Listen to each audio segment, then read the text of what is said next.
So my brothers and my sisters, as we embrace this urgency of creating the beloved community, now is the time to be loved. Love means understanding redemptive goodwill toward all which seeks nothing in return.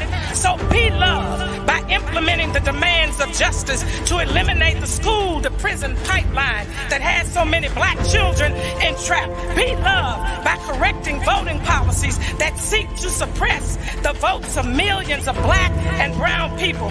Be loved and implement the demands of justice by transforming a society that is disproportionately violent toward black lives, including black transgendered lives and indigenous lives. Be loved and correct false narratives and economic policies that continue to divide and pit poor and working class black and white people against each other. Be loved and implement demands of justice where systems and structures are deconstructed and lead the way of living in community that reimagines just, humane, equitable, and sustainable policies, practices, and behaviors. Love your enemies. Bless them that curse you. Do good to them who hate you, and pray for them that despitefully use you and abuse you. Be loved and do justice and love mercy and walk humbly with our God.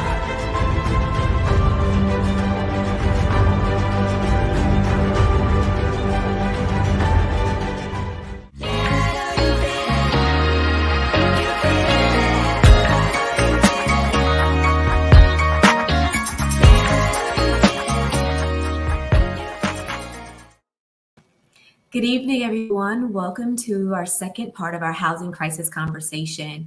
And I would like to share with you that this evening we're going to continue the conversation. The King Center has collaborated with Inclusive to have some courageous conversations about the housing crisis. And so we'd like to introduce you to a short video in a moment, but please register for the Inclusive Courageous Conversation using the QR code on the screen. It is not too late, and it'll follow this presentation. Again, it comes right after this presentation at 7:15 p.m. So you can register utilizing that QR code. And so I'd like to show you a short video to tell you a little bit about our courageous conversations and our collaboration with Inclusive. Affordable housing affects us all. It shapes our neighborhoods, impacts our families, and determines our future. In fact, your zip code has a greater impact on your health than your genetic code. So what can you do? By engaging in meaningful conversations, we can drive greater awareness, challenge existing norms, and pave the way for transformative change. We invite you to join the Be Love in the Housing Crisis conversation in partnership with the King Center and Inclusive. This online conversation will use the Inclusive Conversation model designed to create a safe space for open dialogue and engage with individuals from various backgrounds. You'll have the opportunity to share your own experiences and perspectives on affordable housing, deepen your understanding of the issue, and explore ways you can take action. Mark your calendar and register to attend this conversation on July 25th at 7:15 p.m. Eastern. Affordable housing is not just a matter of shelter. It is a fundamental human right that shapes the fabric of society. Together, we can contribute to a world where safe, sustainable, and affordable housing is within reach for all. Join us.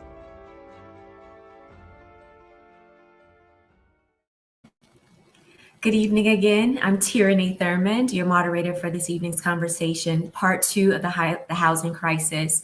If you weren't able to join us for our first portion, you can access the video on the King Center's YouTube page and the Facebook page.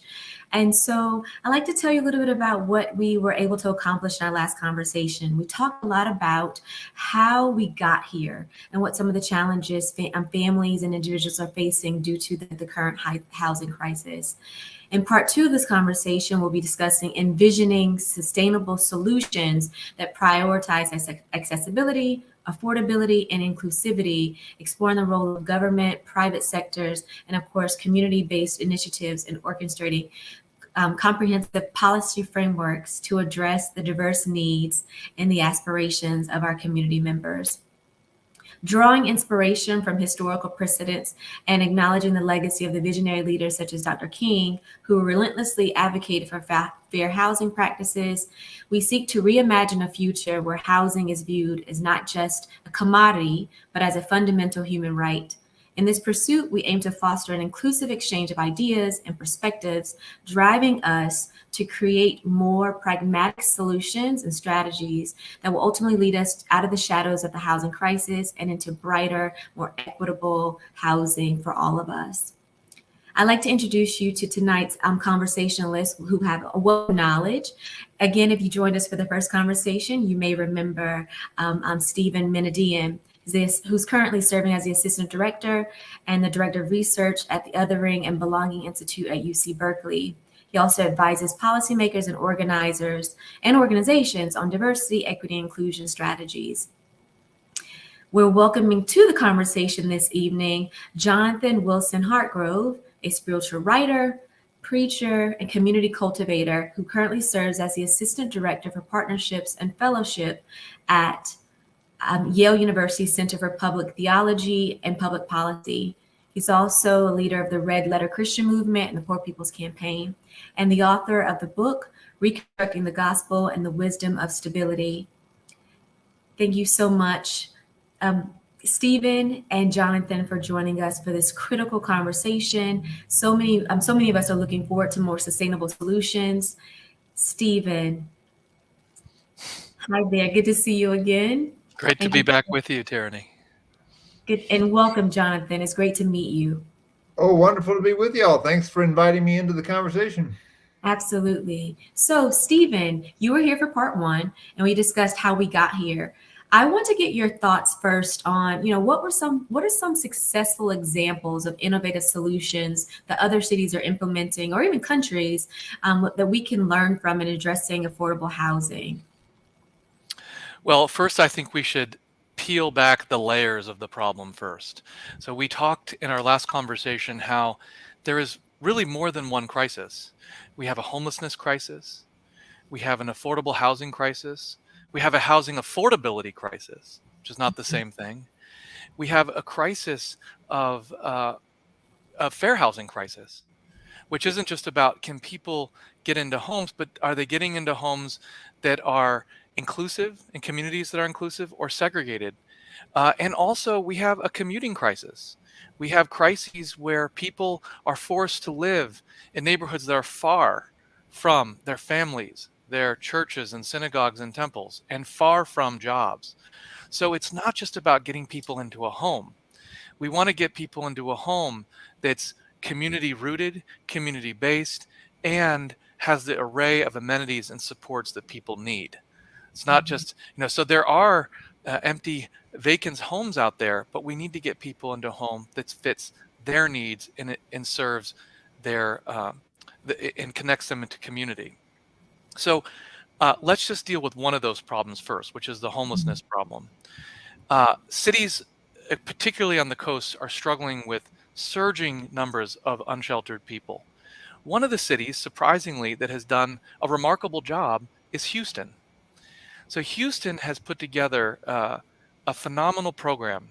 And part of the way in which they've reduced homelessness by over 60% over the last 10 years is that they have partnered every level of government and the public and private sector together to make sure they align all of the programs and services that can actually get people into stable housing. So one of the things they do is they guarantee every single person, to the best of their ability, to get into temporary housing, to get people accommodated to temporary housing and shelter in the private market. And once they're in there, you're in there for at least 9 to 12 months. You get used to living in that as opposed to actually being on the street, and you get wraparound services, which is different from the New York model. The New York model is a shelter system where they guarantee everyone at least a shelter bed, but not necessarily stable housing, right? There's a huge difference of being in a shelter and being in your own apartment at night. So I think the Houston model has proven to be very successful so far, at least at reducing homelessness. But there are a lot of things that can't be replicated out of that. Houston, at least historically, has less expensive housing than New York or San Francisco. So that's one challenge. As the cost of housing surge, it becomes harder and harder to get people into shelters. But I think part of it has to be a housing first strategy. And too often we do not do that. Thank you for utilizing Houston as the example, Stephen. I wasn't familiar with their program. It seems like we have a guest from Dallas too, so we have someone that's in the house from the state of Texas. But again, thank you for using that as an example. How about you, Jonathan? Are you familiar with any countries or cities that are doing really well with utilizing a housing framework that we can maybe take some ideas from? Well, let me say first, just briefly, sort of where I come into this conversation in terms of where I'm situated. I have been part of a hospitality house, so folks who've been housed and folks who've been homeless living together in a community in Durham, North Carolina for the last 20 years. And that house exists within the context of a community. It's a community called Walltown. It has a long and rich history, but it's a community that's been, it was dramatically impacted in the 20th century by redlining, and then in the 21st century has seen a lot of gentrification. And so at the community level, what we've watched happen is how this, what Stephen was describing as, an affordability crisis, actually breaking up a community of people who were able to live together, whether they were renting or owned, with people who they had known for generations, really, in walking distance from their church and from a rec center where they got together with people who they knew. And so all that makes community possible is often disrupted by the affordability crisis that says you can't afford to live here anymore, so you're going to have to travel, to where housing is more affordable. Just one way to make that really clear is the house that I live in is across the street from a rental that 20 years ago rented for $295 a month. There were three guys who'd grown up in the neighborhood. They rented the place together. None of them had, a full-time permanent job, but they did odd jobs and made ends meet, and they shared that house together. The same house, which might have had a new kitchen or something put in, but it's the same house, same two-bedroom house. It rents for $1,800 a month today. So what we've seen is a dramatic increase in the cost of housing that has not, by any means been equaled by an increase in wages or other things that would make life affordable for individuals and families. So when I come to thinking about the problem, the question of housing, I think about it in the sort of context of this broader affordability crisis that we're dealing with. And, as a part of today's Poor People's Campaign, I am completely on board with the agenda that says, we have to invest in affordable housing, but that has to be part of a movement that says we need living wages, we need access to health care, and those things need to go together. And so I very much think about it in terms of, yes, there are countries, that have that, and so we know it's possible. We also have lots of policies that have been tried at the city and state level that we know can work. So many of the arguments against these things, we know that there's not a whole lot to them. So the question is, what is it that's keeping us in this situation, right? So that's kind of where I focus a lot of my attention. What is it that's keeping us from having the things that people know that we need? And I think the short answer to that is that we're in a sort of, we're caught in this country in a kind of a politics that keeps us from having the things that we could afford and that we know how to make happen if we had the collective will to do them. And one of the ways that gets maintained in our politics is through the old myth of race that just gets repeated over and over and over again. So I'll be brief here, but one of the ways I say this is that, part of my own journey as someone who was raised white in the South and raised in this context is that I had to come to the realization that affordable housing was something that the federal government had made possible for families like mine. And I came to that realization as an adult when I looked back at my life and realized that both of my great grandmothers, who I had been very close to as a child, lived in public housing that was made available because of federal investments. That, as a matter of fact, my people, the people in my community, had been taught to reject by politicians who said that the federal government was bad and that it was betraying our traditional family values.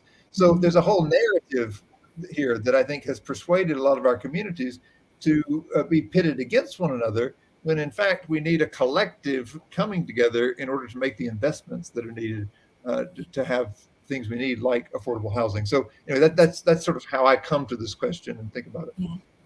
Yeah, you were onto something so good there, Jonathan. And we're going to talk a little bit later about the social implications of race and how that impacts people. And so I'm so glad that you touched on it now.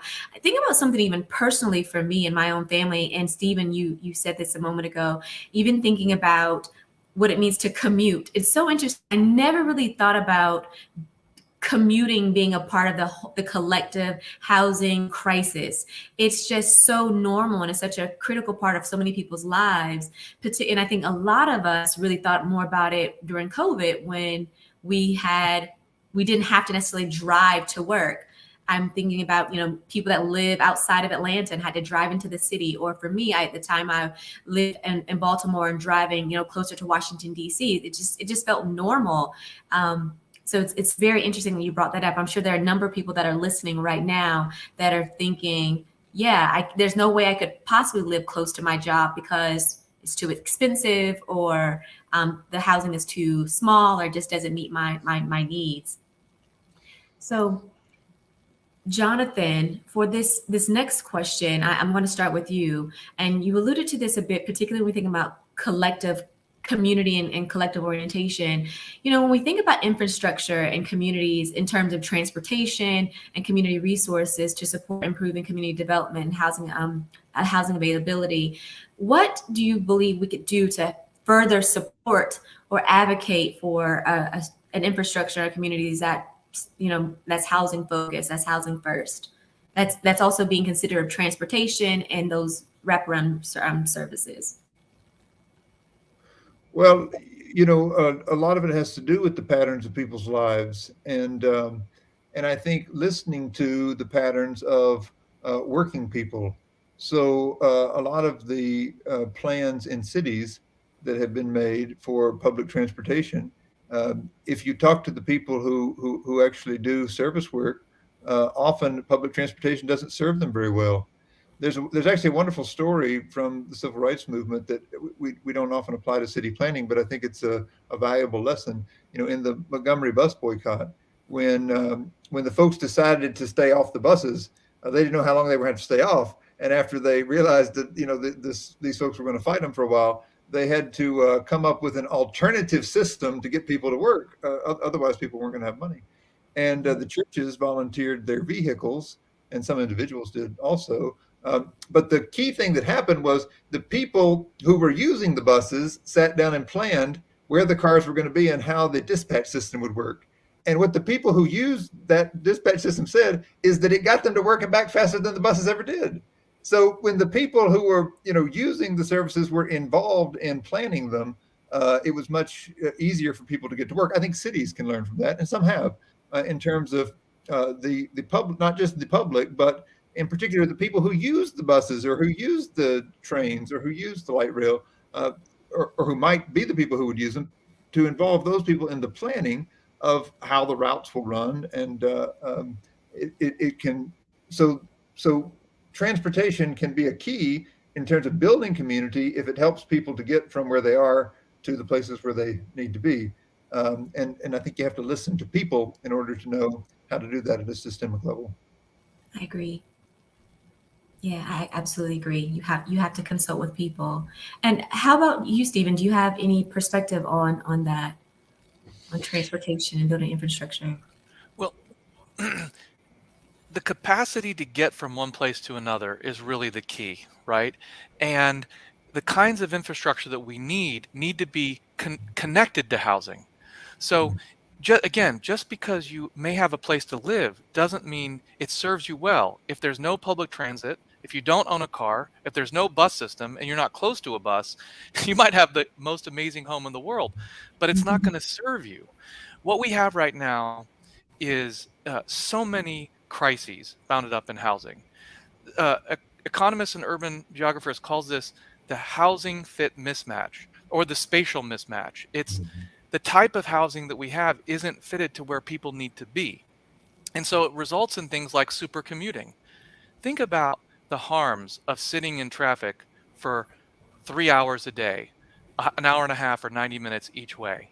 Number one, people who sit in traffic that long are more likely to have hypertension, stroke, and heart attack. So it's bad on your health to just sit in the car for 90 minutes or even an hour. If you look around the country, or just Google super commuting, you'll see that in the last 20 years, we have an explosion of people who are so-called super commuters. So it's unhealthy for you, number one, which is not true of biking or walking, or even walking to a bus stop. Number two, think about what that means in terms of time with family for parents who have to work maybe 2 jobs and get their kids from the babysitter or get their kids from daycare. That's time taken away from reading, cooking, playing, right? So this commuting problem is a real problem, and it's also, number three, an environmental problem, because people have to be in cars and sitting in bumper to bumper traffic around the DC outer belt, the Atlanta outer belt, or the Bay Area, or LA. So these are all big problems. I wanted to go back, though, to Jonathan's earlier point. We do need to also think about investments. What are the kinds of investments we need? So one kind of investment is in greater and superior bus service. I love rail lines. I love systems like BART, commuter rails, but those are fixed systems and they're not as adaptable to people's changing needs. Yeah. The one thing that is really adaptable are bus systems, and yet bus systems are A, underfunded, and B, they are also often a patchwork, right? If you think about all the different municipalities or regional systems, it's hard how many buses do you have to take, or how many buses do you have to change to get from your house to your job? The answer should be one, right? You shouldn't have to change at all. You should just get on one and then you get there. So I totally agree that we need more investments and we need people involved in planning and designing the routes and the systems. Absolutely. I'm picking up what you're putting down, particularly when you, Stephen, when you just talked about quality of life. I mean, our quality of life is greatly altered when we are, don't have adequate transportation that meets our needs. And speaking about quality of life, Stephen, in your opinion, what are some of the services you believe families and individuals could utilize in community if they're facing housing instability or possible homelessness? So there are so many unfortunate myths about homelessness in the United States. For one thing, most people who are unsheltered are neither alcohol dependent or drug dependent or have severe mental illness. That doesn't mean that people who are unsheltered or homeless don't have that, but most do not. The federal government collects data on this. About a third to 40% have one of those three problems, but that's not a majority. Another myth about homelessness is that actually a majority of people who are homeless in the United States are not long-term, what's called chronic homelessness. So chronic homelessness means that you are either homeless repeatedly over a period of time or over a long period of time. Most Americans who are homeless are not actually chronic homeless. When people are housing unstable, the first thing they tend to do is actually couch surf or double up, and it leads to crowding. I think the number one thing we need to do, really, is we need to invest massively in housing. We need to create more affordable housing, but we also need more multifamily housing.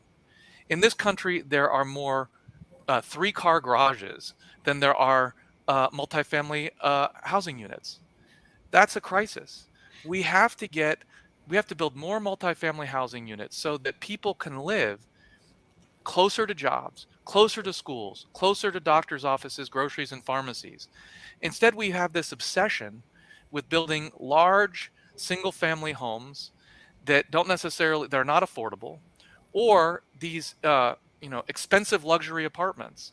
What we need is what's called the missing middle, where we have, a building that maybe has 12 units in it. It's 2 stories, not some super huge skyscraper, and that families, it has 2 or 3 bedrooms so that families with small children or adolescents can move in and have a comfortable, nice place to live. That's really what we need in many of our metropolitan areas. One other thing I'll mention, about 3/4 of people who qualify for housing choice vouchers are on a waiting list right now. They can't get a voucher from their local housing authority because the waiting list can be 4, 5, 6, 7 years, and then they close the list after 4 or 5 years. We need to radically expand our investment and infuse investment so people can get into housing. And we need to do it on the demand side and the subsidy side. We just do not have enough money flowing in. The largest federal subsidized housing program is the Low-Income Housing Tax Credit Program, LIHTC. It's just not enough. And it's also a tax credit program, so developers have to stack that with other incentives. We need a massive infusion of affordable housing in order to really meet need in this country, or we're not going to get there. Yeah. I really appreciate you beginning there, Stephen, by confronting the myths about homeless folks, because I think those myths are used to cover a bigger lie, which keeps us from addressing this. We say it's because people are homeless because they're addicted, or they're homeless because they're lazy, or these myths. I'm a preacher, so I need to say these myths get sort of all these religious overtones too, that people are immoral and that they've made mistakes and bad choices and this and that. But those myths exist because they allow people to justify a situation in which nearly half of the country is living on the edge of not being able to make it. And that, I think, is the big lie that even our government measures don't allow us to see.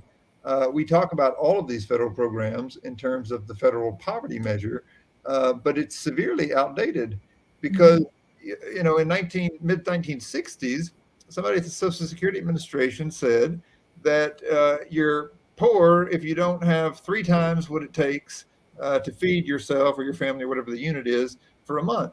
Well, that might have been a decent measure in the mid-60s, but we've talked about the dramatic increase in housing costs. There's also a dramatic increase in transportation costs, dramatic increase in education costs. I mean, there are things that have thrown off that configuration considerably, such that, an individual who makes more than $13,000 a year isn't considered poor in this country. Tell me, where can you live and be housed on $13,000 a year? The Poor People's Campaign issued a study in 2018 when we launched, and we drew on a report from 2016 that said there was not a single county in the country where someone working a minimum wage job could afford a basic 2-bedroom apartment. Nowhere in the country. This isn't just like the urban versus rural. There's nowhere you can do that.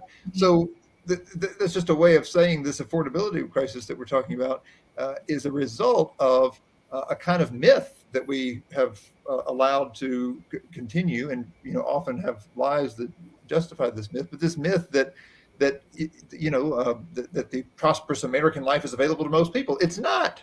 It's not. And half of the country therefore is living on the edge, if not poor.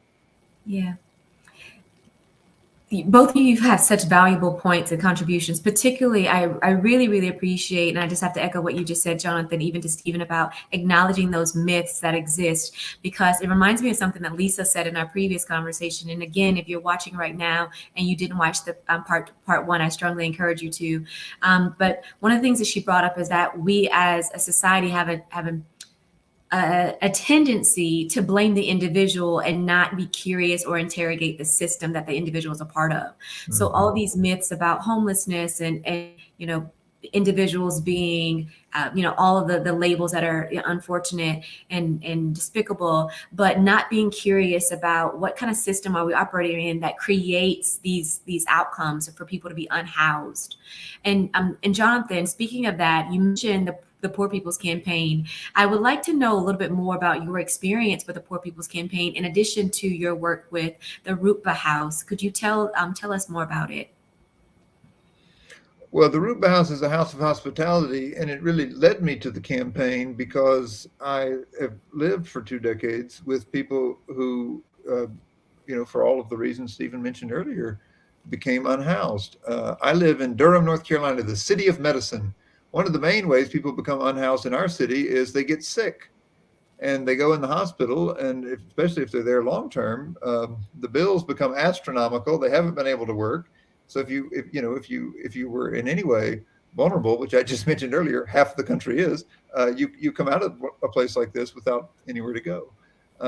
But it's not the only way. I mean, people are vulnerable because of family crises that happen. People are vulnerable because of personal crises. People are vulnerable often because of issues that they have to deal with because of what this country has asked them to do. We've hosted a lot of veterans at our house, and people who have become unhoused after coming back from fighting for this country. So it was that experience that made me realize that what you were pointing to, that Lisa said last time, that this is not about individuals and their choices as much as it is often about the choices we have made collectively in terms of how we're going to care for one another and what is going to be available to people, especially in times of need.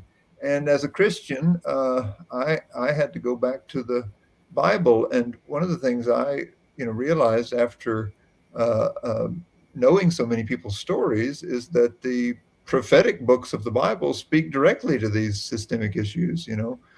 Isaiah the prophet says, woe unto you who make unjust laws and make women and children your prey, which is to say vulnerable people aren't able to make it in your society because of the laws that you're passing, the policies that exist. And so the Poor People's Campaign has become a collective way for myself and many other people who understand that this system impacts all of us, whether you are consider yourself directly impacted by a particular injustice, or whether you're just participating in this community where some people have enough and some people don't. That really does impact us. It really does affect the kind of people we are and the kind of children we can raise and the kind of vision we share for what we want our communities and our country to be. And so I'm grateful to be part of a collective that is led by people who have been directly impacted by poverty and who realize that poverty is a choice that our society has made, that we have the resources to address poverty. We know the policies that could make a difference. We have collectively chosen to elect people who are not taking action, which means collectively we have to make different choices and we have to make that clear to the people who are running for office. And so since 2018, this campaign has been putting an agenda that is led by people directly impacted. It's been putting it in front of the country and really making elected representatives answer to the question of whether they are willing to really address the problem at the scale that it must be addressed. Too much of our approach to the housing crisis or the affordability crisis in its broader, people who are poor understand that even the efforts we've made haven't taken the scale of the problem seriously, and so it often feels like a little toss in the bucket. Often people are actually insulted by what politicians do and will proudly say they're doing for affordable housing, when you know that it's not going to actually in any way come near meeting the need that's available. So challenging folks to really take serious the scale of the problem is the main thrust of the third Reconstruction Resolution, which is in the House, the United States House right now, and really outlines what it would mean at a federal level to take seriously this crisis, and housing is certainly a piece of that. But it begins with what I was saying earlier, with saying that we have to change the way we measure poverty. We have to take seriously the level of poverty that exists in this country, and then we have to evaluate all of the programs that we have and that we are pushing for in terms of whether they would actually meet the scale of the problem that we're facing. Yeah, absolutely. Speaking of poverty and obviously socioeconomic status, I would be remiss if I didn't acknowledge the ways in which gentrification is altering communities greatly. You mentioned this a moment ago, Jonathan, about the community that you live in and what has happened over time. What strategies, because I think that's what we're here for, we want to consider what strategies can be implemented to prevent gentrification, but ultimately the displacement of vulnerable populations, vulnerable communities, particularly when it's interesting, the language is that we're in a period of rapid urban growth and urban development, but we're also wondering, but where are these people living? So what are some strategies that we could potentially consider for making sure that vulnerable populations aren't displaced due to gentrification? You send that to me, Tirrany, or Jonathan? Yes, of course. Okay. Either one of So, you, but for Stephen. so one of the things that was remarkable about the past few years is that the whole country put into place an eviction moratoria in various levels. And it was remarkably effective at the time it was in to slow, not perfect, but it's slowing during a period, by the way, of rapidly escalating housing costs, of slowing a lot of displacement and gentrification. So we know what works. We know that rent controls can work. We know that eviction moratoria, we know that just cause eviction laws, all of these regulations can help. But we also need to make sure that we are building housing for people to remain in place, because people also need to have choice. They need to be able to move if they want to move and not feel stuck either. So what we need to do is for younger generations who are coming up to be able to live in the communities if they want, that they grew up in, and not feel that they have to move to a different city or far away. So some of these policies, we know that they work, and they can be put in place. They're politically difficult in many cases, but they do work. Thank you for that. That makes perfect sense to me, right? How about you, Jonathan? I see you preparing to say something. Yeah, I mean, amen to what Stephen's saying. At the policy level, I think that's absolutely true. I'll just add what I've seen at the community level is that it's encouraging to see communities coming together to take action about casting a vision for how they want their own communities to be developed. So there's a community in North Carolina called the North Side community that saw gentrification coming and decided to organize. And they developed what they call their Compass Council. So the neighbors elect one person from each block to the Compass Council, and the Compass Council meets once a week. And they started with a big map of the neighborhood on the wall. And these are people who've lived there, so they know folks. They know who owns their house, who rents their houses. So they started mapping it out and saying, Miss Smith's been there 50 years. We should ask Miss Smith, what does she plan to do with her house? Is she going to leave it to her kids, or what's her plan? And they started talking to neighbors about the plan and started saying, we understand that places in our community are going to be redeveloped, but we want to have some say in how it gets developed. And so that council started, taking collective action. They partnered with a land bank. They were able to put some properties in the land bank, work with developers who wanted to do, affordable options. They did at the end of one cul-de-sac, they did a little tiny house community, because they knew that were going to increase density and, that they were single people who wanted to live that way. So they sort of took power and were able to negotiate with the other various players because they were an organized community. I think things like that are incredibly powerful and need to happen alongside these efforts to have the significant investment that's needed, again, to meet the scale of the issue at the state and federal level. Yeah. I'm so glad you mentioned, Jonathan, like the tiny house community, because we're seeing some of those developments. And my next question was actually going to be to the two of you around how could we, what are some innovative ways in which we could utilize land to develop more sustainable housing for communities. And I'm really proud to say that when I lived in Baltimore, I was a part of a compass group where, we were meeting regularly to think about the future of our neighborhood and speaking to those political stakeholders about how we saw the community evolving. But from either one of you, from your experience or ideas that you may have about how we can utilize land to develop more sustainable housing. Well, I'll provide one or two examples. I hate to name specific bills because it draws attention to them as opposed to the policy principle. But there's a bill that's being considered in California called SB4 that would let churches, particular religious groups and nonprofit colleges, build homes, particularly affordable housing, on their land, especially excess land. And there are churches in Oakland who have been eager to do this. They have extra land, but the city won't let them do it, or the zoning regulations won't let them do it, or the neighborhood opposes it.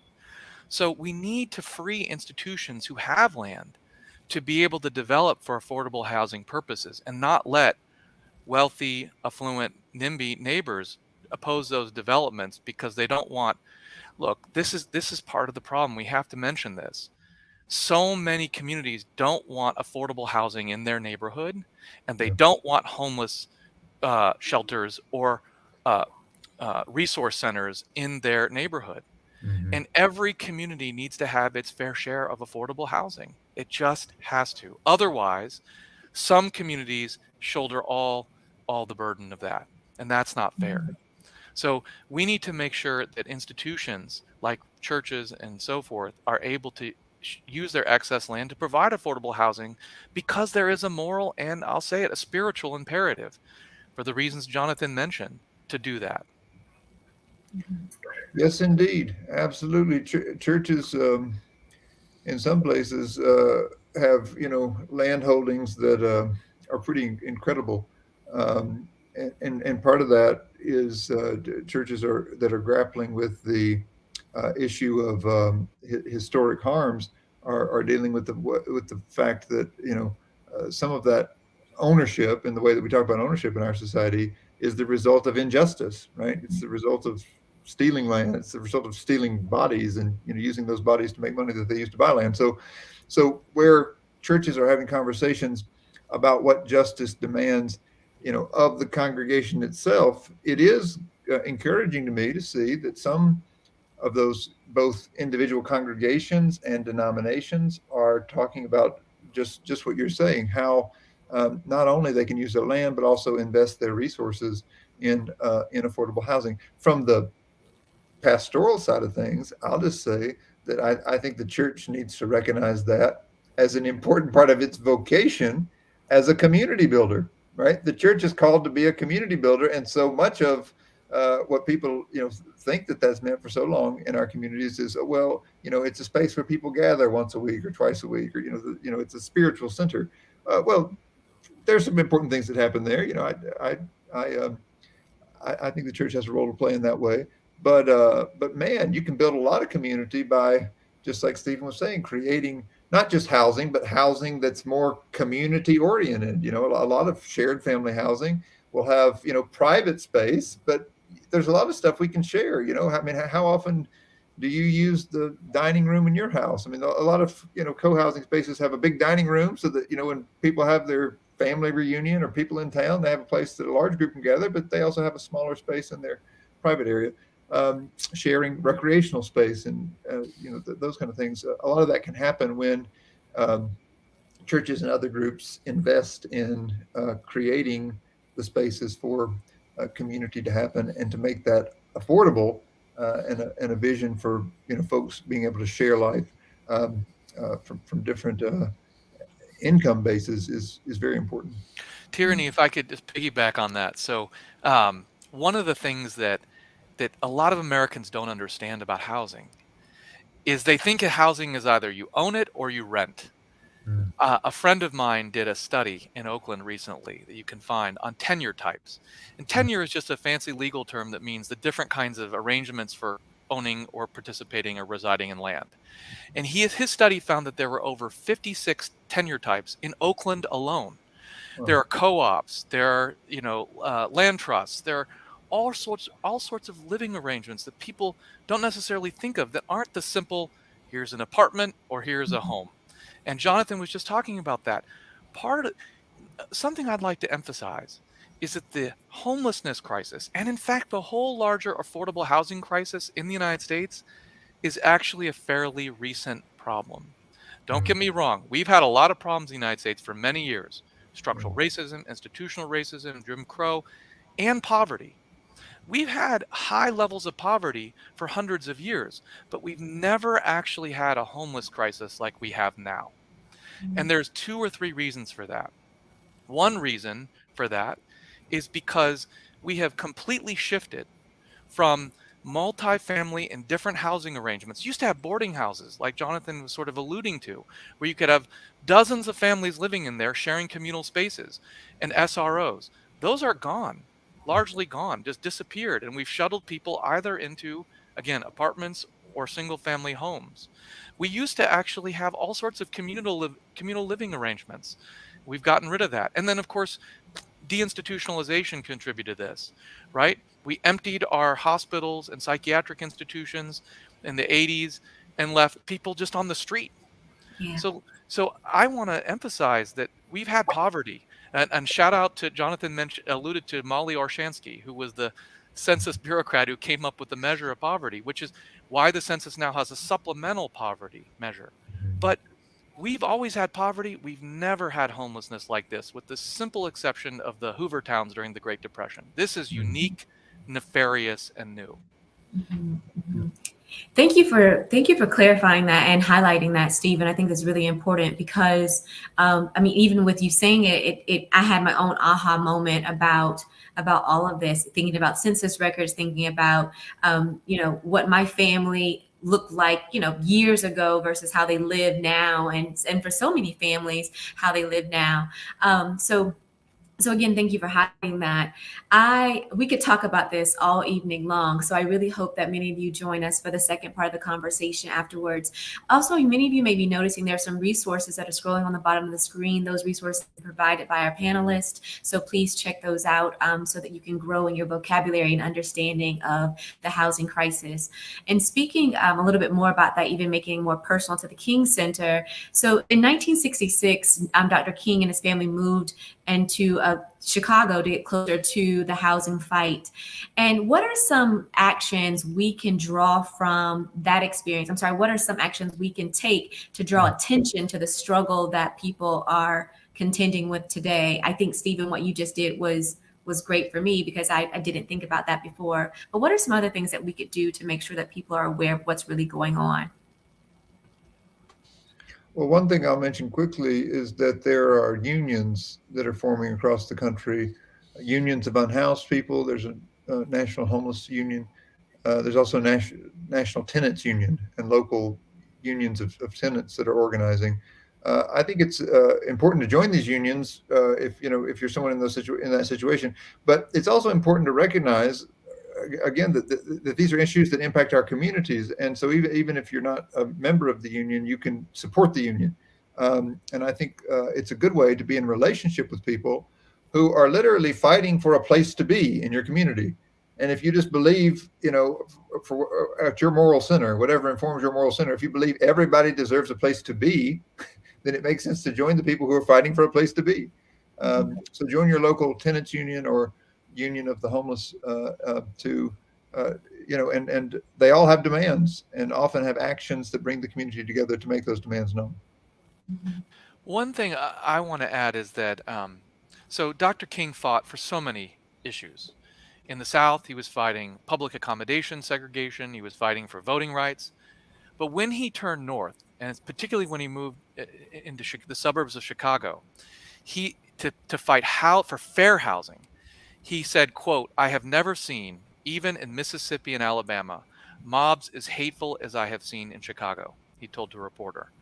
And part of the reason I say that, remind everyone that, is because the fight against racism, particularly institutional and structural racism, can be hardest in the places where you think you've got, the people and the politicians on your side. And you can just look at places like San Francisco and the Bay Area, which are we're incredibly diverse, but highly segregated regions. So it's not, where we think necessarily the Deep South that you see some of the most entrenched opposition to affordable housing. It was in Marin County and it was in San Francisco where you had some of the strongest fights against these homeless centers that would help pair homeless people with housing opportunity. It was the most intense NIMBYism against that. So we have to take this fight everywhere, particularly the North and the West, and particularly the wealthiest and frankly bluest cities in the country are often where this fight is going to be the hardest, because this is where displacement and gentrification is most acute and intense. Mhm. Absolutely. I agree. We have to spread the word and move into these various spaces. I'm sure there are a lot of people that are joining us that are thinking, when we say the word homelessness or unhoused, there's a particular image that pops up in their head about who that person is, what that family looks like. But I'd like to personify. Let's give some human characteristics to some of the people that are really challenged with being housed appropriately. And I'll just share just a personal story really quickly. I was I did community work in the city of Baltimore, and I worked with some local schools. And there were so many families that were being displaced and they were living in hotels. So thinking about children that were going to school that were going home to hotels in the afternoon or going to, women's shelters. So when we think about individuals that are unhoused, can you give us a description of what that looks like and who's really impacted by this? I want to say all of us are, but can we personify those individuals really quickly? Well, I'll tell a quick story. We just celebrated Tony's birthday. Tony lived with us the last 7 years of his life, and our kids were, old enough to remember him, so we always celebrated his birthday. Tony came to the United States when he was 12 years old. He and an older cousin crossed the border from Mexico. He was born Antonio, south of the border. Came for work and worked from the time he was 12 until he was in his mid 60s and got lung cancer, probably because of things he had inhaled, in the fields where he had worked, and came to live at our house after he was released from the hospital. They called us and said, if he were documented, he would be eligible for disability, but he's not, so he doesn't know where to go. So Tony came and lived with us the last 7 years of his life. And one of the gifts of eating dinner with him is that he had picked in every field in America. So we never ate a meal where he didn't know where everything on the table came from. And he taught our kids everything, everything we ate. I picked this in Washington State. I picked this in Maine. I picked this in Florida. He knew it all. But was somebody who just in his whole persona dispelled one of the most common myths about homelessness and poverty, which is that, people are poor because they're lazy. This is the hardest working man I ever met. Even, with the half a lung he had left, he never stopped working around the house. He was always gardening and painting and doing something. He was incredibly hardworking and a gifted person and full of life and joy. And so there are people like this in every community, who may be far from the people that they are most connected to, but who nevertheless are part of the human family and who bring all the gifts and joys with that. So I think that's just one glimpse of someone who is considered homeless, but who in many ways enriched our home in the years he lived with us. Yeah. Thank you. Thank you for sharing Tony's story, Jonathan. Appreciative. We have a few moments left in our conversation, and I want to. Oh, Stephen, I'm sorry. Did you have something you'd like to contribute? I don't want to mention person by name, but there's a number of people that I know that have struggled with being unsheltered in the Bay Area, and it's not. Again, it's similar to what Jonathan was saying. These are not people who are not working. So I know someone who is a third generation Bay Area resident. She works basically a full time at a local retail store, but simply cannot afford the rent. And so she works she works an afternoon shift, and then she goes to the shelter in San Francisco in the evening, and then starts the whole thing up the next day. And part of this, one of the things that Jonathan mentioned earlier, but I want to make a point about, and I think Tirrany, you alluded to this, is that the generational changes. So during the Great Migration, So many millions of Black Americans moved out of the South to the North and the West and places like California. And that generation, particularly the generation that settled in places like West and East Oakland and Bayview Hunters Point in the 1950s and 60s, is now getting very elderly and passing away. And what happens is that the younger generations, particularly the children, not the grandchildren, you've got 5 or 6 siblings who one of them can't buy out the others to keep that family in the home. And so there's a hard choice that has to be made, especially for multi-generational households, which, by the way, this is exactly the person I was just describing who is currently homeless. She was living with her grandmother, and her aunts and uncles basically said, you got to go. We're going to sell this house. So, and I've heard too many stories like that right now, and it's really breaks me up. Yeah, that is a common story, unfortunately, in many communities, and Black and Brown communities most pronouncedly, about people not being able to afford to stay in the family home, or families not being able to agree to what we need to do to make sure we preserve and protect this land or this house. So as we begin to wrap up our conversation, which has been absolutely amazing, thank you so much for your contribution. What are some things that what are some suggestions that we could give some of our listeners, some of our watchers, on how they can be a part of the solution? What are, some tangible ideas, some solutions that you all have?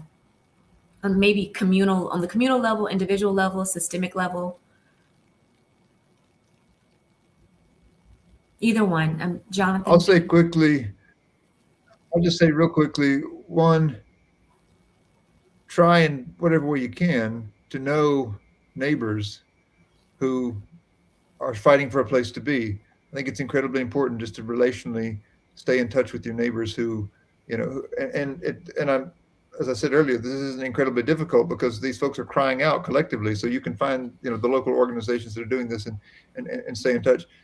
But then I think the other thing is to be in community that's committed to taking collective action. The Poor People's Campaign is committed to this. There are other campaigns that are committed to affordable housing. We need to build a big and a broad coalition of people who say this is the right thing and we want it collectively.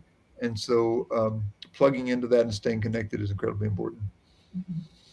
I love those suggestions. I would go back we've canvassed a number of policy ideas during the course of this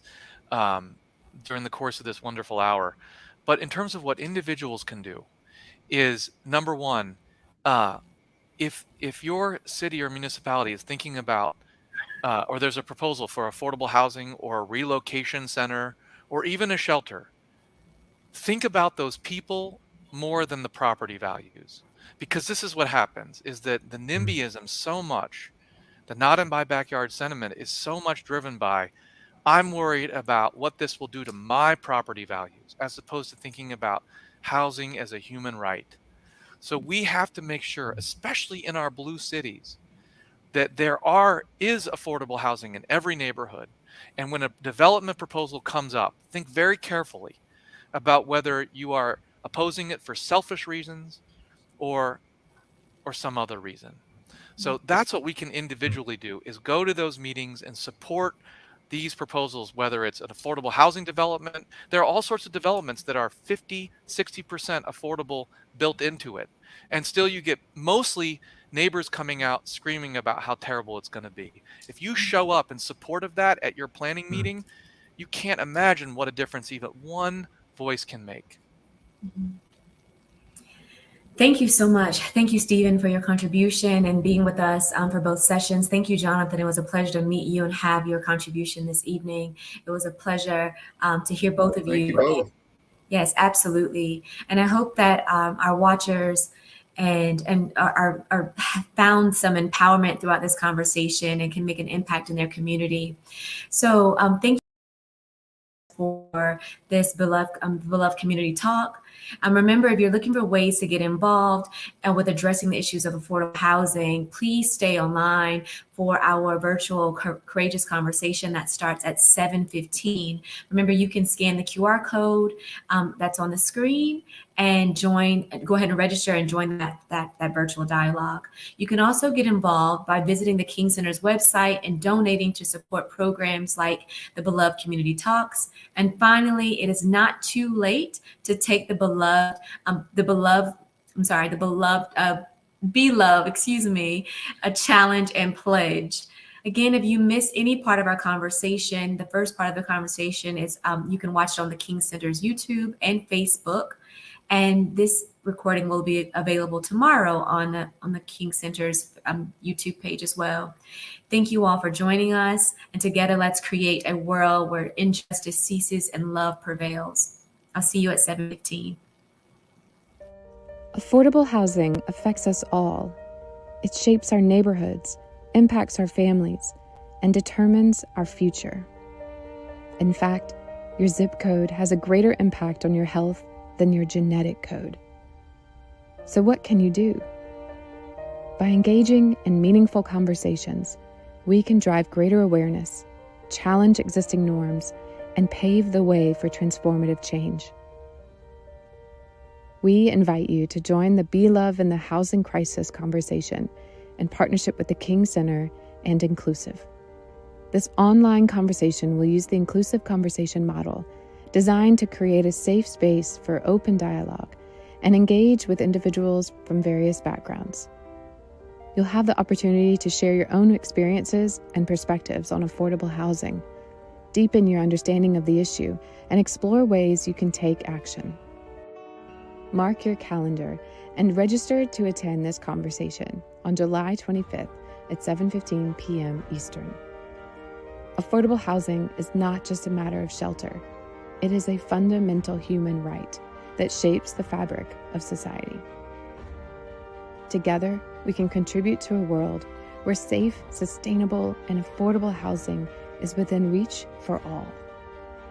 Join us.